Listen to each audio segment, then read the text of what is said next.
All right, page 200 of the note spiral. This is a hypothesis test for two sample proportions, and this is scenario 3, and this was a 2016 question number 5. A polling agency showed the following two statements to a random sample of 1,048 adults in the U.S.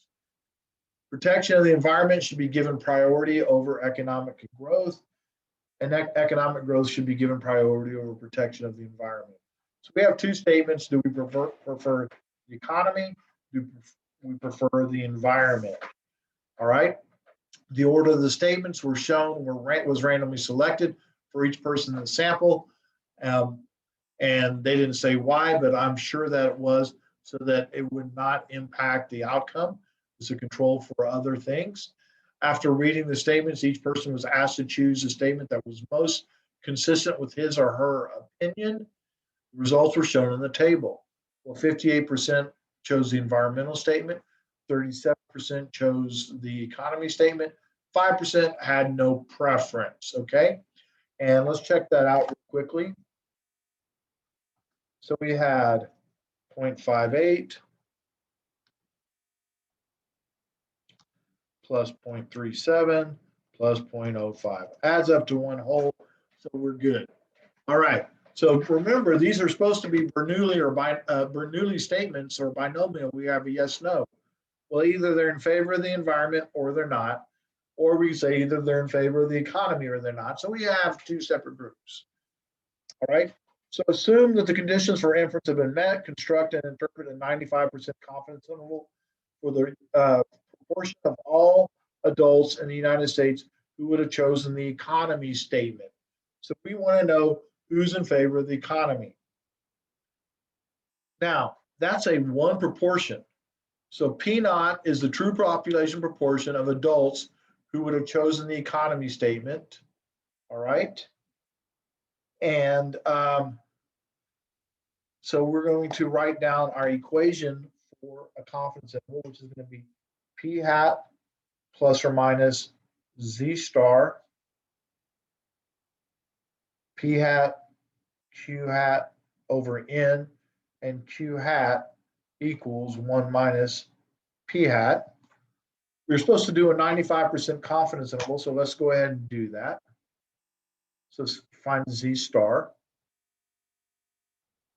So we can plug in second vars, inverse norm, parenthesis, 1 minus 0.95, close parenthesis, divided by 2.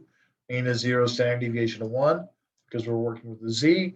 So we end up Z star is 1.96. We know that P hat is 0.58, and we know that Q hat is 1 minus that, so Q hat's 42. So P hat equals the 0.58. Q hat equals the 0.42. And we had a sample of size N is 1,048. So when I plug in,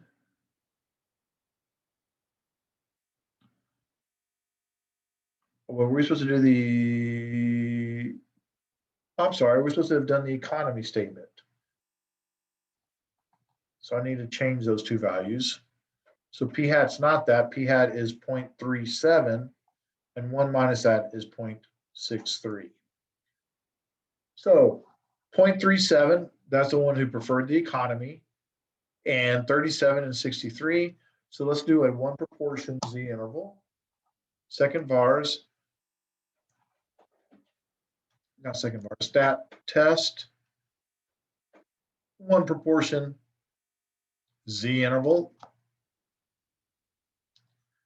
And we had 0.37 times 1048.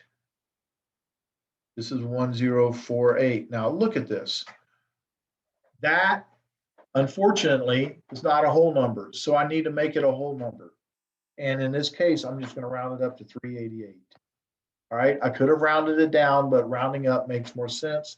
So I'll do that real quickly. 1048 times 0.37. Oops. 1048 times 0.37. 387.7, that's over halfway, so greater than 0.5, so I'm going to round up. If it had been less than 0.5, I would have rounded down. We want to do a 0.95.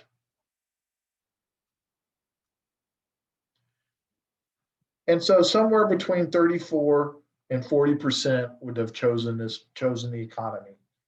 So we're 95% confident the true population proportion of adults who would have chosen the economy lies within the interval 0.3427 and 0.4013.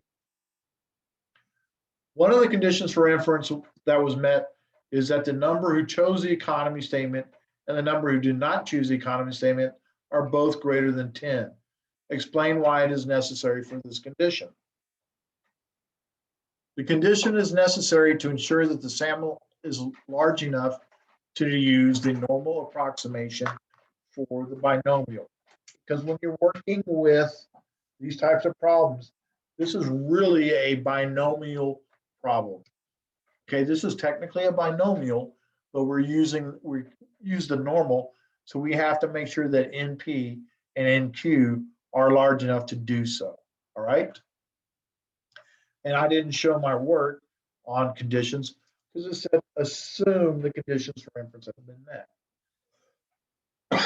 Excuse me. Part C, a suggestion was made to use a two sample Z interval for a difference between two proportions. So they want to do two proportions. They're like, hey, what's the difference between the economy and the environment? All right. Is the two sample Z interval for a difference between two proportions an appropriate procedure to investigate this difference to justify your answer? Well, one of the things is you have to have two independent samples, two independent groups. This came from one sample. So guess what? It's not appropriate. A two sample procedure is not appropriate because the data was collected from one single sample rather than two independent samples. You have to have two independent groups or two independent samples in order to run the two proportion Z test. All right, that concludes this, and I hope that helps. Thank you.